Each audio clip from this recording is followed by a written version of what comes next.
அதோட அம்மா இருசக்கர வாகனத்தை பத்தி சொன்னீங்க. இன்னைக்கு அம்மாவுடைய எண்ணமே மகளிரை அவர்கள் சொந்தமாக உழைக்கின்ற அந்த உழைப்பின் மூலமாக அவர்கள் பயன்பெற வேண்டும். அவர்கள் குடும்பத்தை காக்க வேண்டிய குடும்ப தலைவி. ஆண்களை விட பெண்களுக்கு தான் அந்த குடும்பத்தில் அக்கறை அதிகம். அதனாலதான் அம்மாவர்கள் வேலைக்கு செல்கின்ற மகளிருக்கு உரிய நேரத்தில் பணிக்கு போகணும், உரிய நேரத்தில் வீட்டுக்கு திரும்ப வேண்டும் என்பதற்காகத்தான் முதல் கட்டமாக அம்மாவர்கள் 3 லட்சம் பேருக்கு அம்மா இருசக்கர வாகனம் வழங்கப்படும் என்ற அறிவிப்பை கொடுத்து 20,000 ரூபாய் ஒவ்வொரு அம்மா இருசக்கர வாகனத்துக்கும் மானியம் கொடுக்குன்னு சொல்லி, அதுக்கு பிறகு நான் முதலமைச்சர் வந்த பொழுது இங்கே நம்முடைய சகோதரிகளும் என்னை சந்திச்சு 20,000 பத்தாது, நீ மானியத்தை உயர்த்தி கொடுன்னு சொல்லி 25,000 நான் உயர்த்தி கொடுத்தேன்.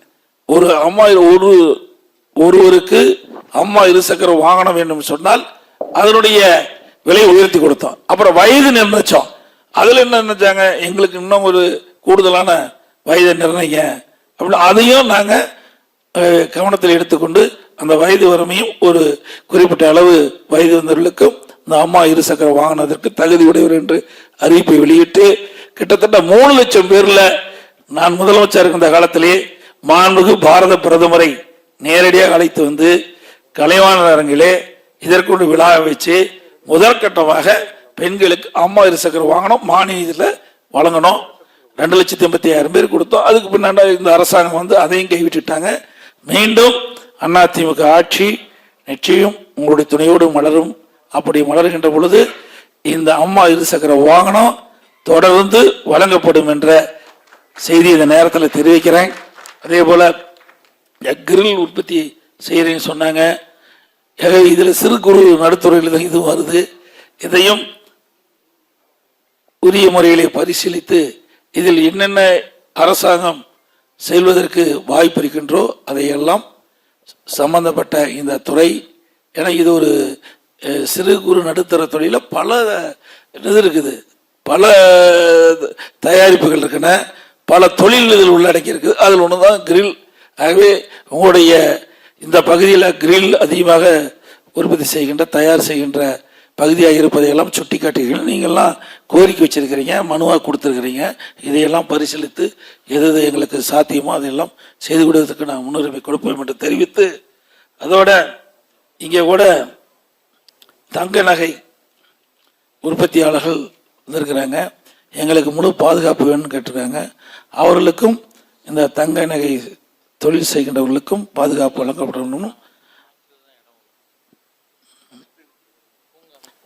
ஆபரண தங்கம் தயாரிப்பதில் இந்தியாவிலேயே 2வது இடமா கோவா இருப்பதாக எனக்கு கிடைத்த தகவல். இங்க வந்து தங்க நகை பூங்கா நாங்கள் வந்து அனுமதி கொடுத்தோம். ஆனால் இப்பொழுது எந்த நிலையில் இருக்கிறது தெரியல. மீண்டும் அதிமுக அமைச்ச பிறகு நீங்கள் வைத்திருந்த கோரிக்கை தங்க நகை பூங்கா அமைக்கின்ற இந்த பகுதியில் அமைக்க வேண்டும் என்று கோரிக்கை வைத்து அந்த கோரிக்கையும் அரசு பரிசீலித்து நடவடிக்கை எடுக்கும் என்று சொல்லி, அதோட இந்த மூலப்பொருள் இங்கே சொன்னாங்க. இன்றைக்கு இந்த மூலப்பொருள் அங்கே இருந்து வெளிமாநிலத்து வாங்கின்ற பொழுது ஜிஎஸ்டி பிரச்சனை இருப்பதாக சுட்டி காட்டியிருக்கிறார்கள். இதையெல்லாம் ஆட்சிக்கு வந்த பிறகு எந்தெந்த வழியில உங்களுக்கு சிரமம் இல்லாமல் அந்த பஞ்சை கொள்முதல் செய்து அந்த மூலப்பொருளை கொள்முதல் செய்து நம்முடைய தமிழகத்தை கொண்டு வருகின்ற பொழுது சிரமம் இல்லாமல் இந்த தொழில் நடப்பதற்குண்டான வசதியெல்லாம் செய்தும், அதே போல நிலை கட்டணத்தை பற்றியெல்லாம் குறிப்பிட்டிருக்கிறீங்க.